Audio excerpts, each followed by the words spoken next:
everybody, Dan Noble's here again with another lick for Thursday, and this week I want to do some sweep picking.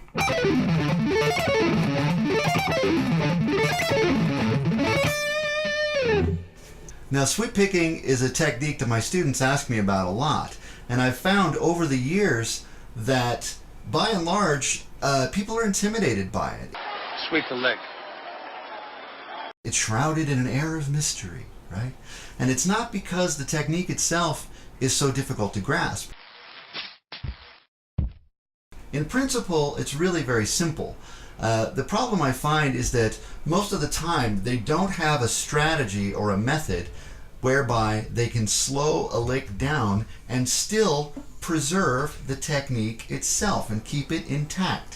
For those of you that practice with a metronome, as I know you do diligently every single week, if you can't slow it down and keep the proportions right or keep your technique intact, it makes it very difficult to build it up to speed. So I want to give you a method. I want to give you a strategy that will allow you to take this lick I'm going to show you, or somebody else's lick, or something that you've made up that's a sweep picking idea, and I want you to have an effective strategy for how to practice that and make it work. Fascinating. Excellent. So now let me show you the chord progression on which this week's lick is based. It's in D minor. The chord progression goes like this: C, D minor, A, D minor. And then it repeats.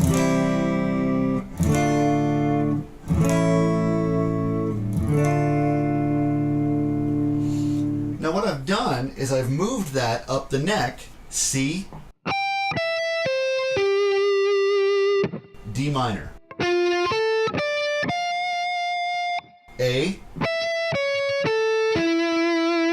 D minor, C, D minor, A,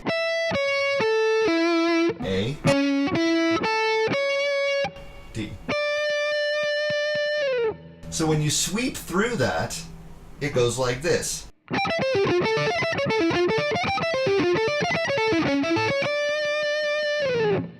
Now you'll notice what I'm doing with that is that the first pick motion is down, and then the next three notes are an upstroke.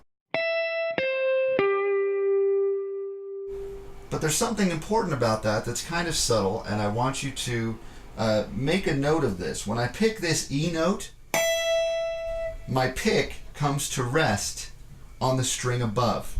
So I play this E note, and my pick stops on the string above it. And then I play the next note, and my pick stops on the string above it. And then I play the next note, and my pick stops on the string above it. That means that when you're playing it slowly, you can control your timing.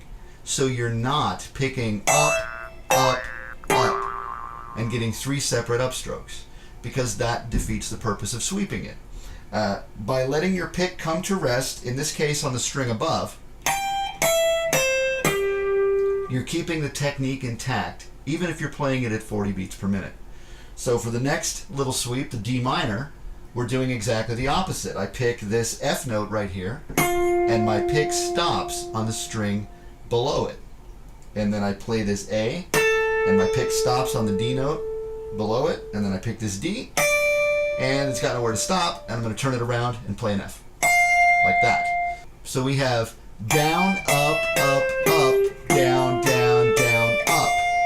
And I'd actually recommend that you practice that if you're starting out with this technique and you've never done it before. That's one of the things I would definitely recommend, is that you pick this little exercise here, C, then D minor, then C, and then D minor, like this.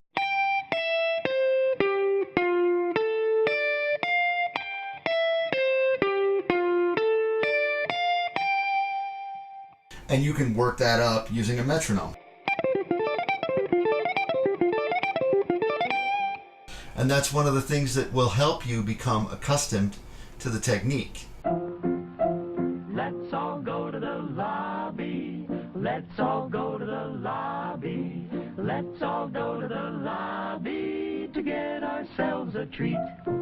Delicious things to eat. The popcorn can't be beat. The sparkling drinks are just dandy.